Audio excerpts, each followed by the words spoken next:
Fisk Arrivals, holding and landing on the dot. Today, we're talking all things Oshkosh in the hangar. I used to be a well-respected member of the aviation community, and then I started flying to Cirrus, and that changed. Oh, that was great until the engine quit. And all of a sudden I see these explosions and these trees exploding. I'm walking away a better pilot because of this discussion. Welcome to In the Hangar. I'm Christy Wong, and today we're here with our panel of Oshkoers. We've got Mark, Robert, and Brian, I think it is. Okay, just making sure. All right. Well, we're talking all things Oshkosh today. We're gearing up and getting ready to go. But what we want to do is get some information out there for the newbies and maybe even some of the veterans who may not know about, what all there is to offer at Osh. Robert, why don't we start with you? Start with me, okay. We'll start with you. What do you want to know? All right, well, let's talk about preparation. Because people think, Osh is in a couple of weeks. Let's go. But that's so far from the truth. You have to start planning like months in advance.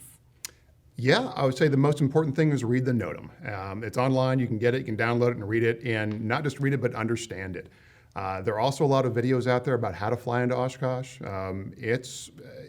It's different than anything most of us have done. I know somebody that made a video about Osh. Really? Landing at Osh. I know somebody about that too. Yeah. Good. How about that?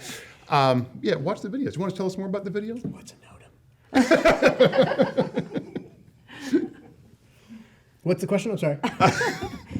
Rumor has it you have a video. I did a video about my Oshkosh trip in 2018. I went in 2018, I went in 2016, and both times the entry was quite a circus, and both times I was told it's never like this. So next time It's I go, always like that.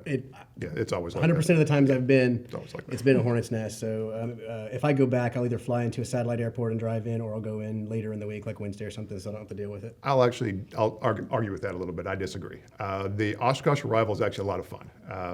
I've probably done it 20, 30 times, I don't know.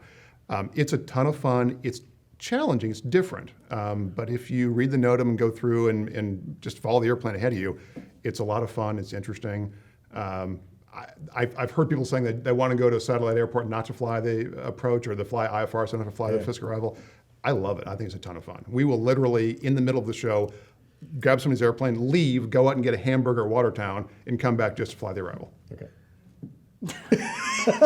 I'm weird that way. My Sorry. experience was I was a little more terrified. I got stuck in the hold for a little over, right around 3 hours this last time, and it was one of those things where you come from Texas to Oshkosh, and there's the finish line, and you're I'm going to do this no matter what. And then after you land, like, why did I stay in that for 3 hours and fight through that? And follow the plane in front of you, but then there's this guy and this guy and this guy and this guy and all this kind of stuff. And after I landed, I was like, I just don't want to put myself through that again. So personal. Oh, I was watching your video, and there's like airplanes literally just kind of like whizzing by and kind of, pseudo formation flying And with you can't see them all in the video with those little wide angle cameras either. So it's a lot. So, but again, I've done it twice. I'll go back because I enjoy the show, but I don't know that I would do the Sunday thing again.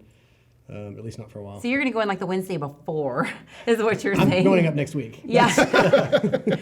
You're the one guy in the field with a tent set up. I'm going to read that NOTAM, but I'm going in 2 months early.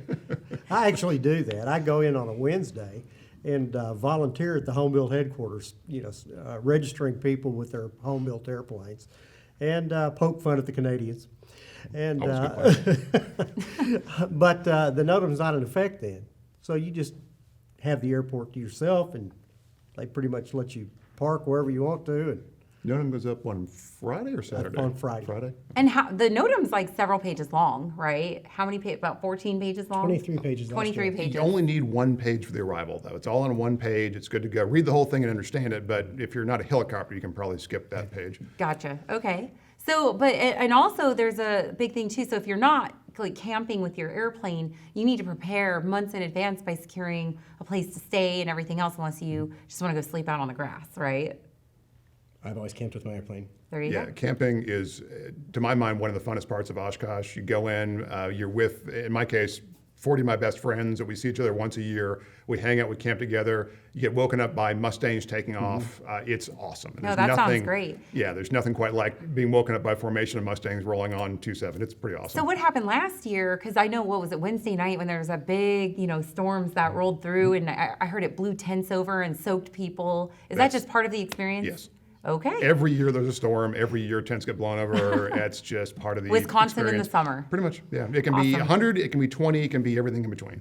So what would you guys recommend for preparing for the flight portion? I know we talked a little bit about Fisk and holding and kind of, Brian's terrifying experience and all, but really to prepare solidly for this flight, we're talking, in my airplane, it was 8 hours, right? So there was a lot of planning that went into that. And I can talk about that, but I want to hear from you guys. How did you plan to fly that long up there? Well, I'll start. Okay. All right, let's go. My neighbor says, "Hey, we're leaving." I said, "Okay, let's go." No, typically we'll make 2-3 stops before we get there, according to how much gas we got in the airplane before we leave. And it's all we kind of do it on the fly. So Oh, you go, good, great pun. Yeah, there we go. Love it. That was And pick our spots according to the best fuel prices on the flight, and try to get in with enough fuel to maybe get out of there. Or we've even filled up there on the field and then launched with full fuel. It's not that difficult to get fuel on the field. It's a little more expensive, so if you're pretty full when you get there, that's kind of a break too. But yeah, the flight planning's a lot of fun, and we'll sit there and look through our four flight maps and say, oh, this looks like a pretty good place to stop. But we're intent on once we get started, let's press on and get there. So it 5.5 hours in a RV6. That's not bad. You went in the Grumman last year. I did. It was I broke it up the trip there over 2 days. And I guess the thing I did is I was solo, so I wasn't going to have someone there to read the NOTAM because you don't really know exactly what you're going to get until you get up there. And so what I did was I took Postit notes and I put, if they give me this runway, these are the frequencies. And I had a little diagram of which way to turn. I had these 3 Post-its on my panel. And as soon as I knew where I was going, I got the other 2 down just so I could have like sort of Cliff's Notes right there of what I needed to do, who I needed to be talking to. So I think that helped me. Yeah, the thing they don't tell you in the NOTAM, and we've all heard it flying at Oshkosh, is that the controllers there at Fisk will tell you what frequency to go to next. Yeah. You don't have to have this memorized. As long as you can get from Ripon to Fisk, they will pretty much help you and guide you from there. Mm-hmm. No, that's great. So what are some of your favorite activities or things to do while you're at Osh? My favorite things are the unique things. Like in 2016, they had this, I forget the company that does it, they had the Waco biplane that they put the turbine on.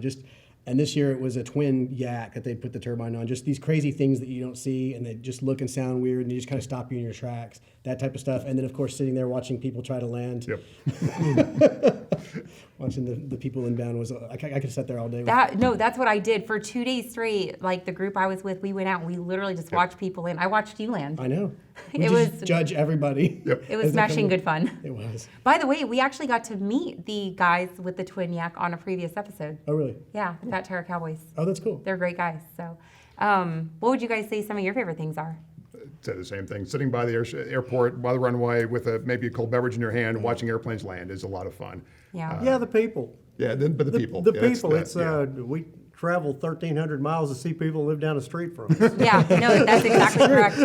It was funny, after we got back from Osh, I went out to 52 Foxtrot and it just wasn't the same. No, it's not. It was like one plane every 15 minutes or so. It just wasn't the same. That used to seem like a lot. We're talking a lot about the arrival. There's another way that you can do that. If you're a member of the Type Club, you can do one of the mass arrivals. You can come in with the Cessna's to Oshkosh or Mooney's to Oshkosh or Bonanza's to Oshkosh. I'm just going to sneak my Warrior in with one of them. Yeah. Like, they won't see That me. actually happens more Day often than 3, not. they think I'm still one of There them, There you go. It's really a neat thing to do to see all the Bonanzas and the Barons all coming in at the same time.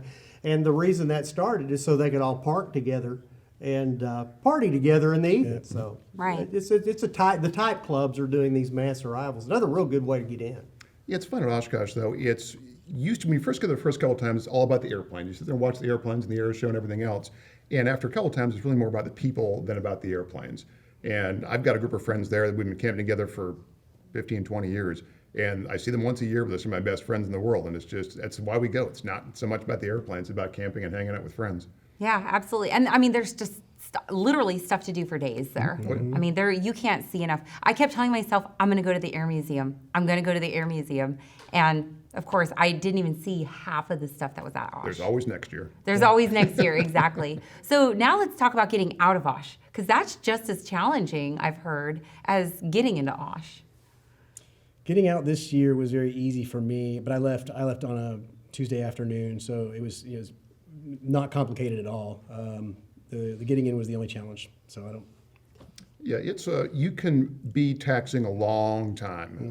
If you're leaving on a busy day, usually Wednesday's a really busy day, Thursday morning is, you can be taxing for an hour and a half. And if your airplane overheats on the ground, it could be a problem. Only really thing on departure is when you're ready to go, they will get you on the runway and they'll push you and you'll go quickly. So make sure you're ready to go when you get to the hold short line. Also stay low inside the delta of the airport. You've got to stay low because there's airplanes potentially coming in above you. If you take off and climb straight up, that doesn't work well. All right. Any last thoughts from you, Mark? Wear good shoes. Yeah. Always good advice. Good shoes. Ride the trams. Get to know the trams, and then do as much riding the trams as you can. They've got an excellent tram ride for the warbirds. You go in and they'll drive you up and down the rows where you can see all the airplanes. They even do that with vintage, and I'm kind of a vintage guy. I like going and seeing all the old vintage airplanes, and there's a group of people that'll tell you about the various airplanes that are parked out there and where they come from, their background. So ride as much as you can. They've got 4 big hangars where the vendors are set up. We typically say, yeah, we're going to go do 2 of these this day and then another 2 of them the next day. And then go to the seaplane base. Yes. The seaplane base is very tranquil, really kind of gets away from all the rat race, and go to the museum. We go to the museum one time and then the seaplane base the next, but it's going to take more than one time. I was about to say, for people who have not been to Oshkosh before, you cannot see everything in one trip. It takes years of going to Oshkosh to see everything, and even then I probably haven't seen everything. Wow, and you've been... More times than I care to admit. Right. Veterans. Yeah. Awesome. What are your favorite things about Osh? We'd like to hear them. Leave in the comments below what your favorite things at Oshkosh are to do. Until next time, watch, subscribe, and share, and we'll see you next time in the hangar.